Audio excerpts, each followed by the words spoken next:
Hello, hello les gens, comment allez-vous? Eh oui, aujourd'hui, c'est moi, je suis tout seul. Enfin, je suis pas tout seul, Kareth est là, derrière. Je suis là, calé. Vous pourrez l'entendre peut-être de temps en temps dans ma story, mais aujourd'hui c'est une story time, moi tout seul, aujourd'hui. Déjà, merci à tous encore pour vos partages, pour vos commentaires, pour vos likes. Franchement, vous êtes une communauté de ouf incroyable. Et si tu es nouveau sur la chaîne, n'oublie pas, inscris-toi, active la petite cloche pour ne louper aucune de nos vidéos. Commente, partage, like, parce que c'est grâce à ça que notre chaîne grandit. Et suis-nous, moi sur Instagram, tu vois, à être 5 et 1, tu vois, on fait des choses pas mal, tout ça. Et donc voilà. Donc aujourd'hui, de quoi je vais vous parler? Aujourd'hui, je vais vous parler de comment je me suis fait littéralement agresser par des femmes en Guyane. Wow. Vous êtes prêts? 3, 2, 1, c'est parti! Alors, déjà, mise en situation. C'est-à-dire que j'arrive en Guyane, j'ai 16 ans. Ouais, j'arrive en Guyane, j'ai 16 ans, je fais ma terminale en Guyane et j'arrive de France. Mais de France, pas genre de France, de Paris, de Lyon, j'arrive de Saint-Jean-d'Angély. Une petite ville dans la campagne française vers La Rochelle. Dédicacé à tous ceux qui viennent des petits patelins. D'ailleurs, Karel, elle déteste quand je dis ça parce que je dis toujours, ouais, j'ai habité à Saint-Jean-d'Angély, vers La Rochelle, tu vois, pour essayer de situer, pour que la personne déjà, elle situe un peu la zone. Donc j'arrive de Saint-Jean-d'Angély où j'ai fait 4-5 ans là-bas. Et comment vous dire? C'est-à-dire que mes expériences avec des femmes se limitaient à 2 copines. Why the fuck you lying? Why you always lying? Voilà, c'est-à-dire que je ne connaissais rien de la drague, des choses comme ça, tout. Donc, j'arrive en Guyane un petit peu innocent, même voire très innocent. Je te jure sur la tête de ma mère. Et j'arrive en Guyane, comment vous dire, le pays du carnaval, du rhum, du soleil, de la plage, des touloulous, des chabines, du zouk, de la dancehall. C'est-à-dire à l'antipode de Saint-Jean-d'Angély. Tu vois ce que je veux dire? Donc j'arrive là-bas avec mes parents, mes 2 sœurs, tout. Et on arrive l'été, tu vois, et l'été je connais personne, installation, boum, je connais personne. Et voilà la rentrée au lycée. Alors déjà j'arrive en mode Kaira, mon gars, tu connais, nous on venait de la métropole, il fallait pas montrer que tu venais de Saint-Jean-d'Angély, il fallait que les gens dans leur tête, t'arrives de Paname, mon gars. T'arrives, t'es au top. Et mon gars, la rentrée, je suis arrivé en mode crocodile Lacoste sur vêt, tu vois, à l'époque on était J'évite le non-sens comme un virus, superstar dans le ghetto. Tu comprends ce que je veux dire ou pas? Et donc, j'arrive la rentrée en mode... À l'intérieur, je suis stressé. Tu vois, à l'intérieur, je suis stressé. C'est la rentrée, je connais personne, tout. Mais il faut pas que je le montre. Et j'arrive. Et le premier jour, en fait, tu sais, on est tous ensemble, tous les premières, dans la même salle. Et en fait, ils font l'appel au micro un par un. Donc tu vois, ils appellent d'abord première STT, nanana. Moi j'étais en ES. Ils arrivent première ES. Et avec mon nom de famille, je suis toujours dernier. Donc ils font tout l'appel. Moi je suis là en train de stresser. Je suis au fond de la salle en plus, tu vois. Moi en mode timide, nanana, en mode Kaira, tu vois. Tu me montres que t'es une Kaira aussi, t'es au fond, tu vois. Genre tu me mines, tu vois. Allez, je t'envoie mon regard Scarface dans ta gueule. Olivier Vullière. Et là je me lève. Et tu sais, quand tu te lèves et tu dois marcher tout le couloir de la salle pour sortir. Shame. Shame. Et dans ta tête, t'es là, Olivier, fais pas une gaffe, Olivier ne tombe pas, Olivier ne fait pas une gaffe, Olivier ne tombe pas. Et en fait, quand je me lève, je marche, je sais pas si c'est parce que j'étais stressé, mais j'entends toute la salle qui est en train de murmurer. Je t'explique pas comment le couloir il a été long. Je sors, je vois tous les gens de ma classe qui se retournent comme ça. Bon, faut faire ce qu'il faut faire, on va en classe, nanana. Et la première semaine passe. Et c'est là où les histoires commencent. La première semaine passe, et à la fin de la première semaine, j'ai une fille dans ma classe où on s'était jamais parlé. Swad, elle s'appelait Swad, ma go Swad. Si jamais tu vois cette vidéo, mets un commentaire. Et en fait, Swad, elle vient vers moi, on s'est jamais parlé. Hein. Elle vient me fait, toi t'es fort toi. Et je la regarde, je fais, comment ça moi je suis fort moi? Elle me dit, ouais, jusque dans les autres lycées on parle de toi. Yeah. Et tu vois, à ce moment-là, je comprends pas. Je comprends pas qu'elle veut me dire qu'en fait, c'est des filles qui parlent de moi dans d'autres lycées. Je comprends pas à ce moment-là. Donc je la regarde, je me dis, mais qu'est-ce qu'elle me raconte? Elle me dit, ouais, on parle de toi dans les autres lycées, tout. Ok, je laisse passer tout ça. La deuxième semaine de cours commence. Et là, en fait, tous les jours, j'ai un gars dans ma classe, il vient me voir, il me dit, ouais, il y a telle fille, elle dit, elle veut sortir avec toi. Je dis, quoi?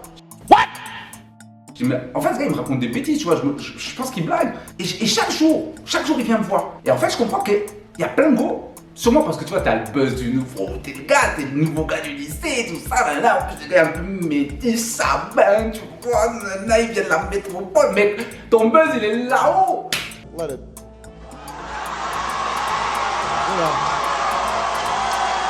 Et donc, en fait, j'avais tout l'ego du lycée qui voulait sortir avec moi. Mais je vous dis, moi, je sors de Saint-Jean-d'Angély, où j'étais le seul, peut-être, Renoir dans le lycée. Je n'avais jamais été dragué par des go. Je connaissais rien. J'étais innocent.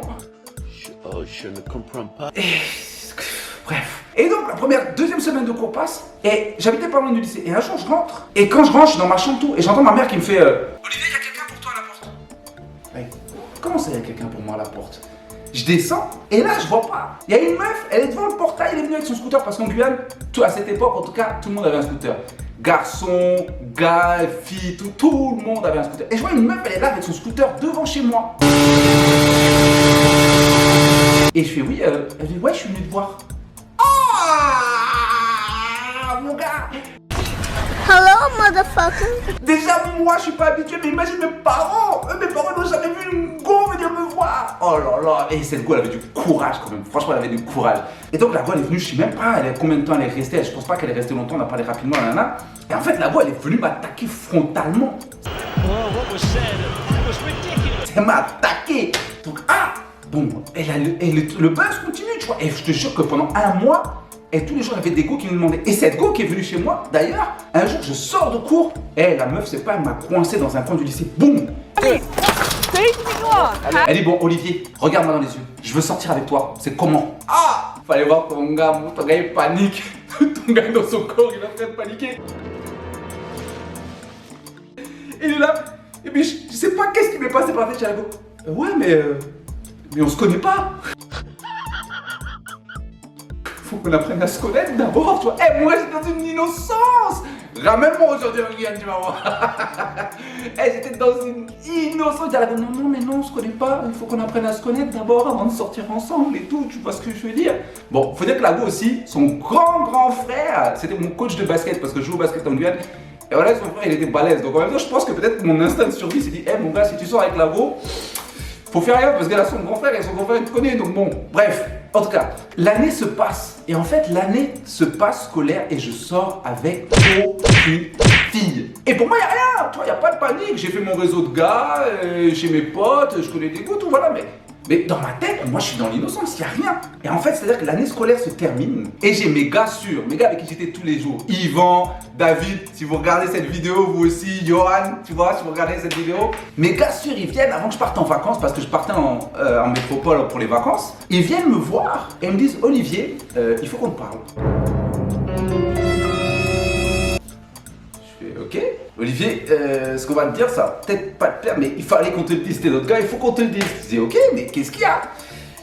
Dis Olivier, bon, il y a une rumeur qui court dans le lycée, les gens doutent un petit peu de ton, comment dire ça, politiquement correct. Attendez, je sais comment je vais vous dire. 5 minutes later. Olivier, comment te dire, dans le lycée, il y a une rumeur comme quoi les gens doutent de ton orientation sexuelle. Pour te dire en clair, les gens pensaient que j'étais gay. Why are you gay?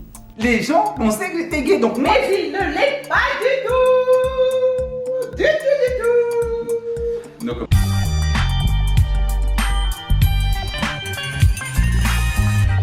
Voilà la rumeur qui circulait dans le lycée. Donc moi je pars en vacances. Mais ton gars il part en vacances avec son ego qui est touché. Ton gars il part en vacances en mode je vais revenir Terminator. I'll be back. C'est la guerre. Mon gars, je reviens.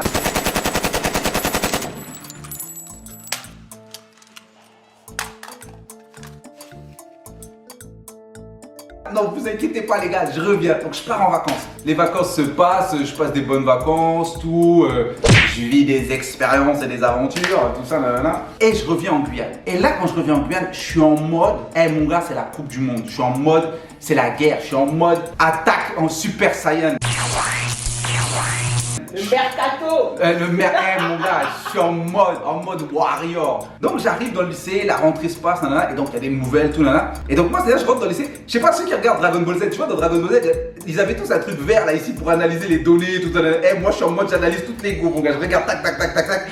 Et je vois une go qui me plaît. Et tu vois, je fais le sondage avec mes gars et tout. Et apparemment, tu vois, c'est une go dans le lycée, tu vois, les gars, ils la guettent, elle a la cote. Donc je dis, ah, en plus, c'est une go qui a un buzz, donc bon. Il faut que j'arrive à pécho ça. Et comme moi j'ai pas de chance, comme par hasard la go, elle a un gars. Tu vois, il fallait que je choisisse une des seules go qui a un gars dans le lycée. Donc bon, c'est là où tu vois j'ai commencé à développer mes skills d'attaque, tu connais.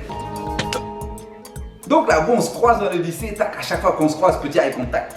Tu vois, au début c'est tu vois, l'eye contact tactique. Quand je dis eye contact tactique, c'est-à-dire que la go tu la regardes assez longtemps pour qu'elle comprenne que tu la regardes, mais en même temps pas trop longtemps parce que tu peux pas être insistant, genre t'es un psychopathe ou un truc comme ça. Donc tu vois, On me voit, on me voit plus. chaque fois que je la croise dans le lycée, petit eye contact. Donc tu vois, la go elle commence à comprendre que bon, je la guette. Finalement, la eye contact ça devient eye contact plus sourire combo, mon gars.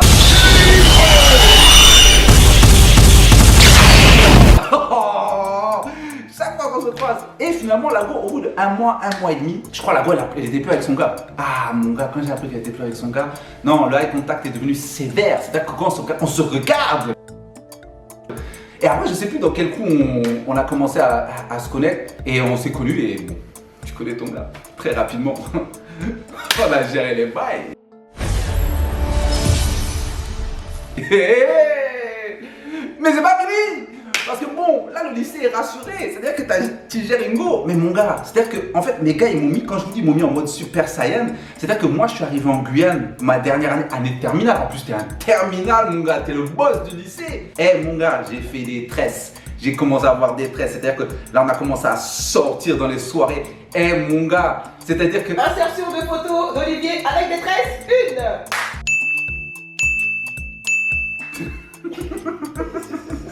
Eh mon gars, c'est-à-dire que je rentrais chez moi, je révisais pas mes cours pour le bac. Eh mon gars, je révisais le zouk. Mon gars, quand je me dis la dernière fois, il faut rentrer, le déhancher, ça rentre là. Attendez, en ce moment il y a le Broom Challenge. Je vais vous montrer comment, à l'époque, on révisait le zouk. Je vais vous montrer comment on révisait dans la chambre. Ne rentre pas chez toi ce soir. Plus reste avec moi ce soir. Yeah, boy. Donc mon gars, tu vois, c'est comme ça on révisait le zouk devant le miroir avec le balai. C'est-à-dire que, mon gars, c'était la coupe du monde. Entraînement intensif, entraînement 3 fois par jour. Tu fais une sieste pour prendre un peu de repos, tu t'entraînes. Non mon gars, en plus la dernière année de lycée, avec mes gars, on avait créé un groupe de rap et on a eu un buzz en plus. On a eu un buzz de ouf mon gars. Et je me rappelle en plus une anecdote, on était passé à la télé dans l'émission musicale genre de ouf à l'époque. Et on fait l'émission, tous les gars nous font passer, on rappe, nanana. Et à la fin de l'émission, le gars il dit oui, si vous avez un contact à donner, si les gens veulent vous contacter pour des événements et tout. Et moi, qu'est-ce que je fais? Je donne le numéro fixe de la maison parce que j'avais pas de portable à l'époque. Parce que les répétitions, tout était chez moi. C'est-à-dire que mes parents, ils ont pété un câble pendant peut-être 2 semaines. Il y avait des go qui appelaient non-stop toute la journée pour parler. C'est-à-dire que mon gars, ma cote, déjà l'année d'avant j'étais là, mais là, attends, j'étais revenu, j'avais les tresses, change de style, là j'étais plus en mode tch, là maintenant j'étais en mode carry, mon gars, les baggy, des trucs comme ça. Non, j'avais un groupe de rap, mon gars, ma cote elle était fois 10 000, en plus j'avais des goûts maintenant, ça savait que j'avais un bord, donc finalement, elle ne doutait plus de mon orientation, donc finalement ça attaquait encore plus. Ah là. Donc ouais, donc j'ai fait 1 an avec la fille avec qui j'étais. Bon, j'ai eu des petites aventures sur le côté, hein, vraiment désolé, elle va le découvrir aujourd'hui. Ah, je m'excuse. Non mais mon gars, non mais là je découvrais la vie en Guyane, je découvrais la life. Et c'est comme ça que oui, je me suis fait agresser en Guyane. Mais quelle agression, non franchement. Mais t'inquiétez pas, je me suis fait agresser la première année, la deuxième année c'est moi qui ai agressé mon gars. Attaque. Et donc voilà, comment c'est passé en Guyane, comment, on va dire, j'ai découvert mon potentiel de séduction et les femmes, tu comprends ce que je veux dire? En tout cas, j'espère que cette petite histoire vous a fait rire, vous a plu. Comme je vous ai dit, si vous êtes nouveau sur la page, abonnez-vous, activez la petite cloche. Merci à tous les gens qui nous suivent sur Instagram. Si vous regardez cette vidéo, n'hésitez pas à filmer, à me taguer sur Instagram, je repartage tout le monde. Et franchement, merci beaucoup et à très vite pour une nouvelle histoire. Ciao les gens.